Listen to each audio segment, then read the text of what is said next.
সেটা আমি জানি। দাও। এখন আমি আসছি দিলি। সমর সমর এসে জল খাবে, তারপর 10-15 মিনিট পরে ধীরে ধীরে ওর চোখে নেমে আসবে অন্ধকার, মাথার মধ্যে হবে অসহ্য যন্ত্রণা, ও পাগল হয়ে যাবে। তারপর নিজেকে আমি একান্ত করে কাছে পাবো। যাও। সবার আর কিছুক্ষণ পরেই অফিস থেকে ফিরবে। তার আগেই জলের সঙ্গে আমি এই বিষটা মিশিয়ে রাখি। হিমাংশুকে একান্ত করে পেতে হলে এছাড়া অন্য কোনো পথ নেই।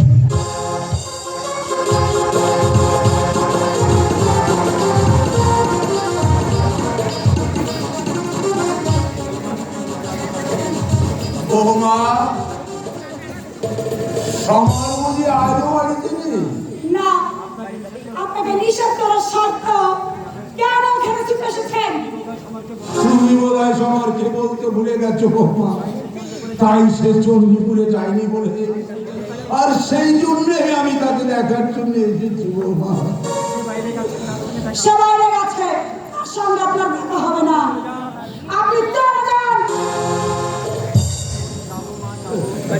যাবো যাবো মা, যাবো। থাকতে বলছি মা। বৌমা, স্টেশন থেকে হেঁটে এসে বিপদায় ছাতিটা বেড়ে যাচ্ছে।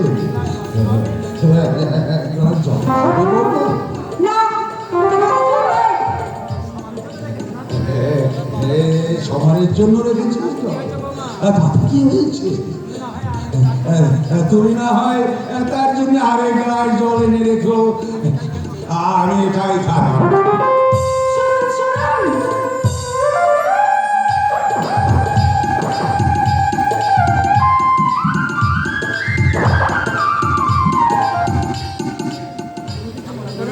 তুমি কিছু মনে করো না মা, আয়ের সাথে বেঁধে যাচ্ছিল, এর জন্যেই তো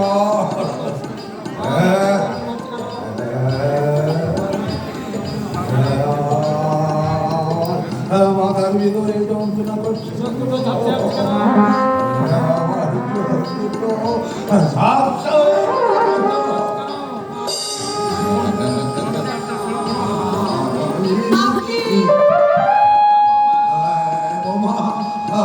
আমি কি গেলাম বাবা? জল খেয়েছেন। এই মুহূর্তে আপনি বেঁচে যাবেন। যাবো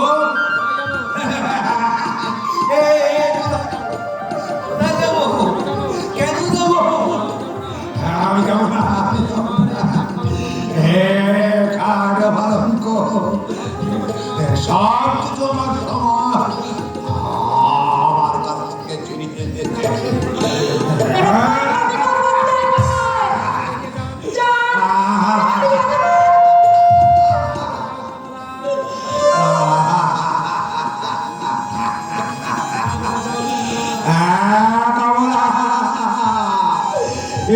তুমি যাই বলে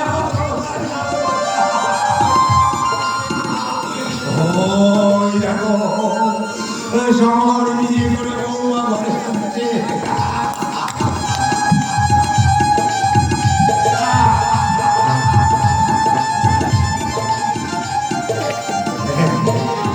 কমলা, তোমাকে আর যেতে হবে না, তোমাকে আর যেতে হবে না।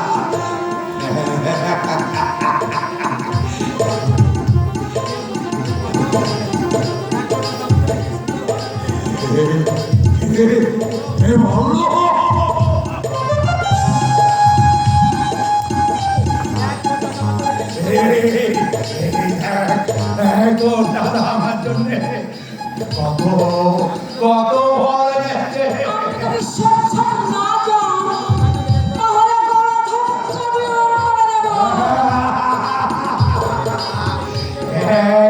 এই কমলা, কমলা, এই দেখো সবার আমার জন্য ফল এনেছে। এই ফলগুলো এবার সবাইকে বিলিয়ে দেবো।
বিষ মিশিয়ে দিয়েছিলে। নীলি, তুই আমাকে আর লোকাতে পারবি না। আমার ভাগ্য একেবারে নির্ভুল। দাদা, সেখানে তুমি আমায় ক্ষমা করো দাদা। ক্ষমা? বিয়ের পর সমাজকে প্ররোচনা দিয়ে একটা সুন্দর সাজানো সংসার ভেঙে চুরমার করেছে। তাতেও আমাকে কিছুটা প্রবোধ দিয়ে ক্ষমা করেছিলাম। কিন্তু আজ তুই পিতৃতুল্য সত্যকে যখন বেশি খাওয়াতে পেরেছে, তখন কিছুতেই তোকে ক্ষমা করবো না। আগে তুমি আমার কথাটা শোনো দাদা। থাক, তোর কোনো কথাই আমি শুনতে চাই না। তোকে আমি লেখাপড়া শিখিয়ে আদর্শ নারী করে তুলতে চেয়েছিলাম, কিন্তু তুই আজ এমন আদর্শ দেখাবি যা দেখে দেশের মেয়েরা লজ্জায় মাথা হেট করবে, ঘৃণায় মুখ ফিরিয়ে নেবে। দাদা, তুমি আমার দাম বিশ্বাসঘাতী। বলবো তোকে, মনে হচ্ছে গলা টিপে তোকে শেষ করিনি। কেন তুই ছেলেবেলায় মরে যাসনি? তাহলে আমার এই উঁচু মাথাটা এমনি ভাবে হেট হয়ে যেত না। দাদা। না না, আমি তোর দাদা নই, আর তুইও আমার বোন নয়। আজকের পর থেকে জানলি তোর দাদা বলে কেউ নেই। তোর দাদা মরে গেছে। ওগো পৃথিবীর বোনেরা, তোমাদের কাছে আমি একটি মিনতি করে যাই, তোমরা যেন আমার বোন নীলিমার মতো শ্বশুর শাশুড়িকে কাঁদিও না। শত দুঃখ কষ্টের মাঝেও সীমা যত্ন করে তাদের মুখে হাসি ফুটিয়ে রেখো। তাদের আর কিছু না পেলেও করুণাময় ভগবানের আশীর্বাদ নিশ্চয়ই পাবে, নিশ্চয়ই পাবে। যাই বলুক, আমি কারো কথা শুনবো না। আমি চাই ধন, অর্থ, গাড়ি, বাড়ি, সুখ, স্বাচ্ছন্দ্য, আর তার সাথে এক সুন্দর সবল পুরুষের সঙ্গ। সেজন্য হিমাংশুকে আমি বেছে নিয়েছি। হিমাংশু আমার জীবনের শ্রেষ্ঠ তারিণী, আর ওকে নিয়েই আমি পাড়ি দেব মহাসমুদ্র।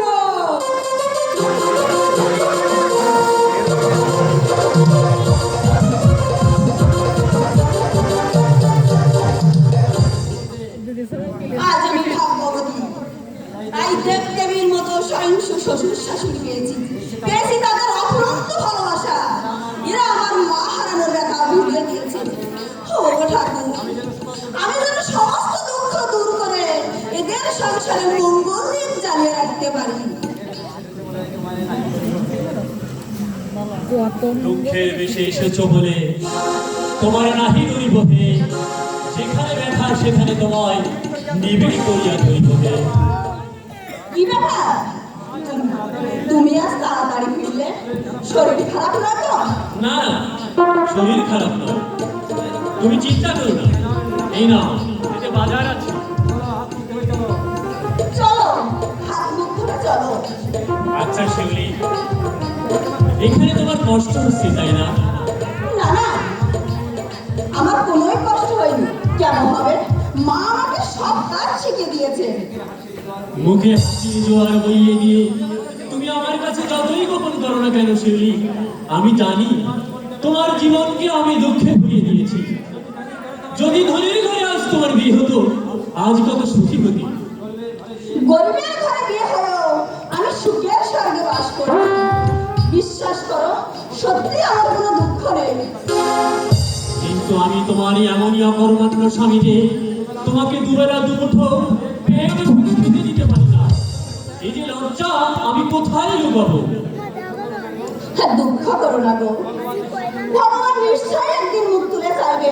হ্যাঁ, দেখবে সমস্ত দুঃখের পরে সুখ আসবে। সত্যি তুমি আমার জীবনের শক্তিদাত্রী।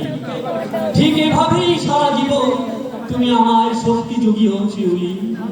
সংসার সমুদ্রেও জানা বাহিতে গিয়ে যখন আমি ক্লান্ত অবসন্ন হয়ে পড়ব, তখন তুমি আমায় সবার অভয়ের বাণী কর যত্ন হবে জয়। জীবনটা অনিত্য নয়, ওহে জীবন কর আকিঞ্চ। স্বামী, তুমি আমার প্রেরণা জুগিও শিউলি। তোমার প্রেরণা পেলে জীবন যুদ্ধে আমি নিশ্চয়ই জয়ী হব।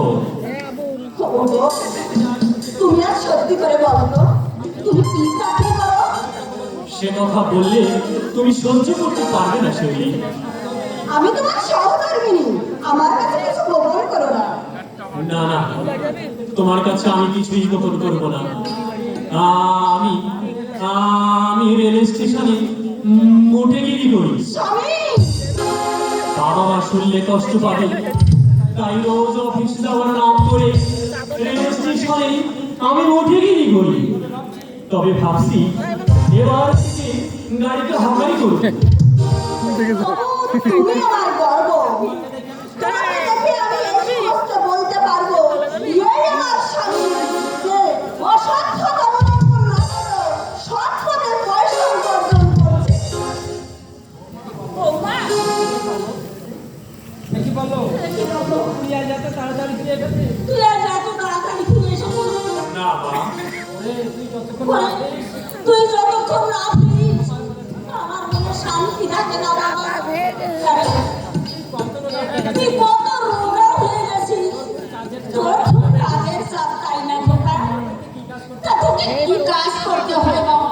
না মানে আমি কারখানায় কাজ করতে হয়, এখানে ওখানে ছোটাছুটি করতে হয়। আপনি দেখবেন, আর কষ্ট হবে না। আজকে কিছুদিনের মধ্যে আপনার ছেলের প্রমোশন হয়ে যাবে। কি আর করবি বলো? আজ তোর মাথার উপর বিরাট দায়িত্ব। আশীর্বাদ করো মা, আমি যেন কোনোদিন কর্তব্য থেকে বিচ্ছিন্ন না হই। বাবা কোথায়? তাকে দেখছি না যে। ও একটু বাইরে গেছে। মনে থেকে আর চিন্তা করতে হবে না।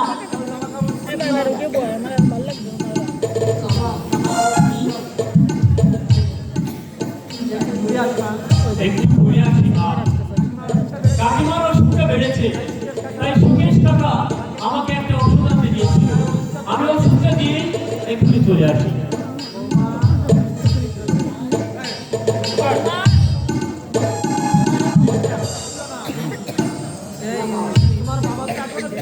তোমার বাবা তো এখনো ফিরলো না। পল্লব যদি জানতে পারে। আমি বাবাকে সঙ্গে করে এনেছি মা। তুমি আমাকে কোথায় আনলে?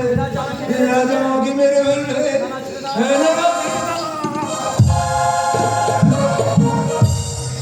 আপনি শান্ত হন বাবা। শান্ত?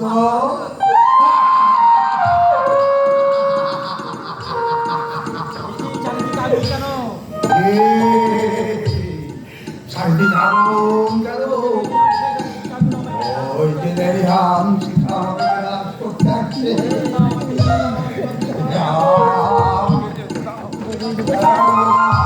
আমি ভাবতে চাই, আমি ভাবতে চাই।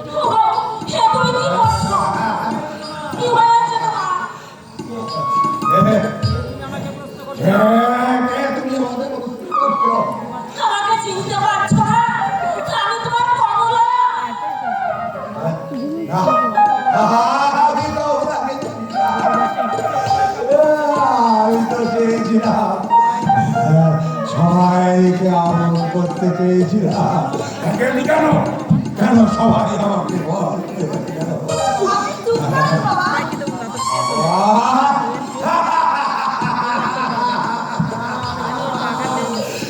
আমি এই পৃথিবীতে কারো এই পৃথিবীতে আমি একা। বাবা, কি হলো? রক্তের ওর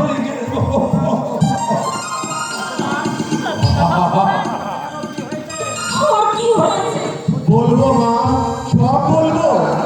আমার দুর্ভাগ্য, বাবার সঙ্গে যদি সমানের বাড়ি পৌঁছাতাম তাহলে এ অবস্থা হতো না।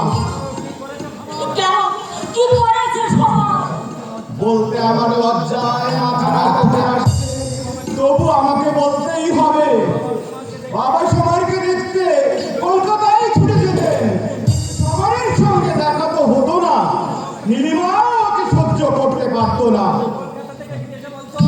তবে যে কলকাতা থেকে ফিরে এসে বলতো, বউ আমাকে খুব যত্ন করেছে, বউ আমার কথা যাতে আঘাত না পান তাই বাবা সবকিছু গোপন করতেন।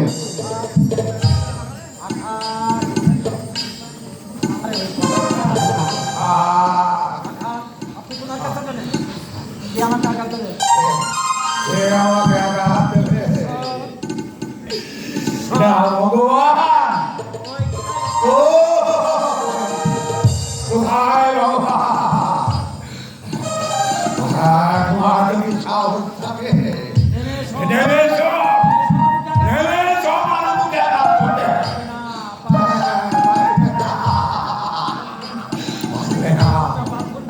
এই মুখটা পাথর দিয়ে করা। কে? কে? আমার বাবাকে এমন করে ধরে এমন করছে, এমন বাবার এই অবস্থার জন্য দায়ী আমার বোন। হ্যাঁ মা, আমার মনে হয় নির্মা জলের সঙ্গে বিষ মিশিয়েছে, আর সেই বিষ মিশানো জল খেয়ে বাবার মস্তিষ্ক বিকৃতি দেখা দিয়েছে।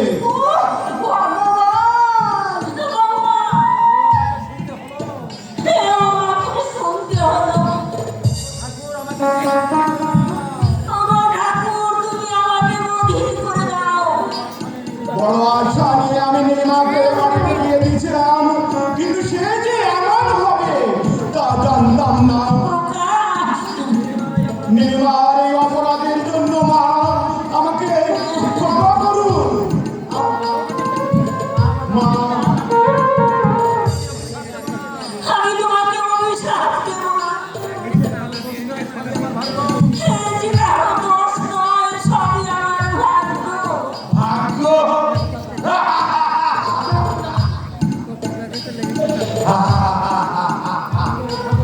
ভাগ্য ভগবান কিন্তু বন্দে মাত্র আমার ভালো দিদি বাড়াবে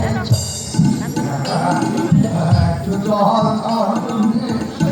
বাবা, আমার সাথে চলুন, আমি আপনাকে জল খাওয়াবো। তাহলে সেই ঘরের সঙ্গে তুমি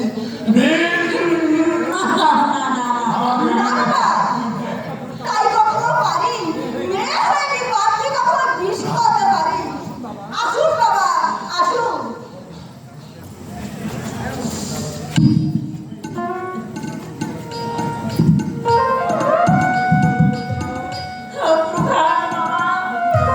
আমি এখন কি করবো বলতে পারো? সেসব চিন্তা করতে হবে না মা, আমি বাবাকে এক স্পেশালের ডাক্তারের কাছে দেখিয়ে এই ওষুধগুলো এনেছি, এগুলো রাখুন। আমার দেখা আছে, ডাক্তারবাবু বলেছেন ঠিকমতো চিকিৎসা করলে অল্প দিনেই বাবা সেরে যাবেন। আমি সামনের সপ্তাহে ডাক্তারবাবুকে নিয়ে আসবো। আপনি শুধু ধৈর্য ধরে ওষুধগুলো খাইয়ে যান, আর এই আপনার অর্থনী সন্তানকে ক্ষমা করে এ বাড়িতে আসার অধিকার দিন মা। এ কথা কেন বলছো বাবা? আমাদের কাছে ছেলে আসার অবাধ অধিকার। মা, জন্মের 10 বছর পরে নিজের মাকে হারিয়েছি, মায়ের স্মৃতি আজও আমার মনের কোণে ভেসে আছে। তাই মায়ের সেই ডাক শোনার জন্য আমি বারবার ছুটে আসি, আবারও আসবো। মা গো, আমি যে মা হারিয়ে নতুন করে মা পেয়েছি। ওরে পাগল ছেলে, মায়েদের দেহে যে সহস্র ধারায় রক্ত ঝরছে, তা তোরা কেউ বুঝবি না, কেউ জানবি না। একবার মা ডাক শোনার জন্য মায়েরা হয়ে অন্তর উজাড় করে রেখেছে, অন্তর উজাড়।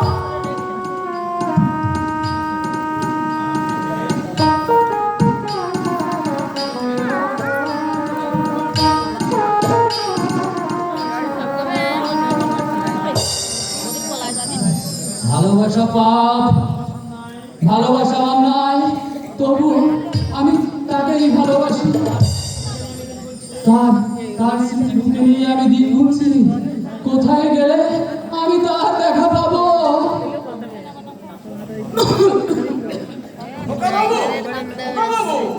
ওগো মৃত্যু, তুমি তুমি অপেক্ষা করো, এত তাড়াতাড়ি আমাকে ডেকো না।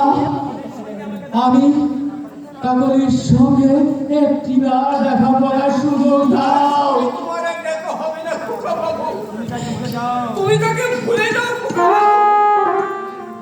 রাঘহরি,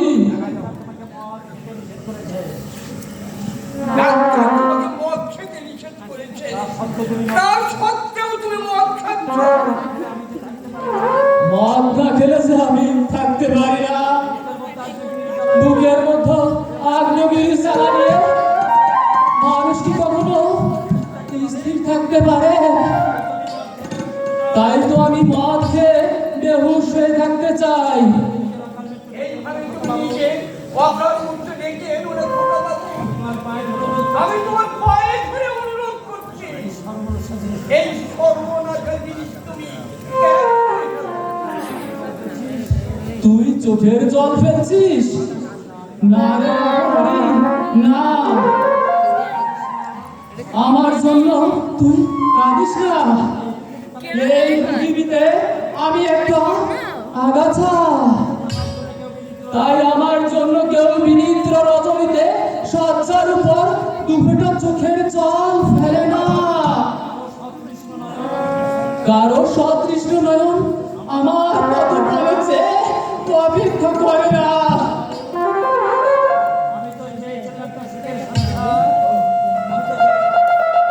আমি তো চেয়েছিলাম একটা সুখের সংসার,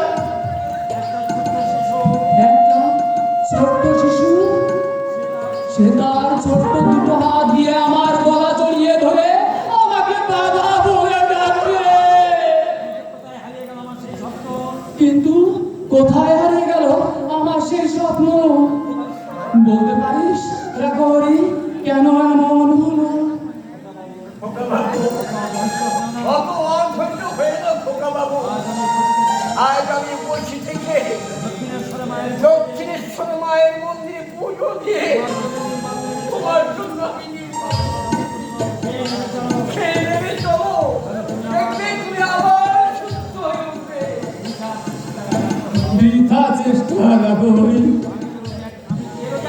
আমি যে রোগে আক্রান্ত হয়েছি তা থেকে মুক্তি পাওয়া অসম্ভব। আমি যে আমার প্রতি পদকে আমার মৃত্যুর পদধ্বনি শুনতে পাচ্ছি। খোকা বাবু, তুমি চুপ করো। আমাকে আমাকে তুই কলকাতা নিয়ে চল। আমি একবার শেষ চেষ্টা করে দেখি, যদি কাকলির দেখা পাই। তার সঙ্গে যদি দেখা হয় ভালো, আর যদি আমি তার সাথে যদি আমার দেখা না হয়, যদি আমি শেষ হয়ে যাই, তার সঙ্গে দেখা হলে তাকে বলিস তোর খোকা বাবু তাকে সত্যি ভালোবেসেছে।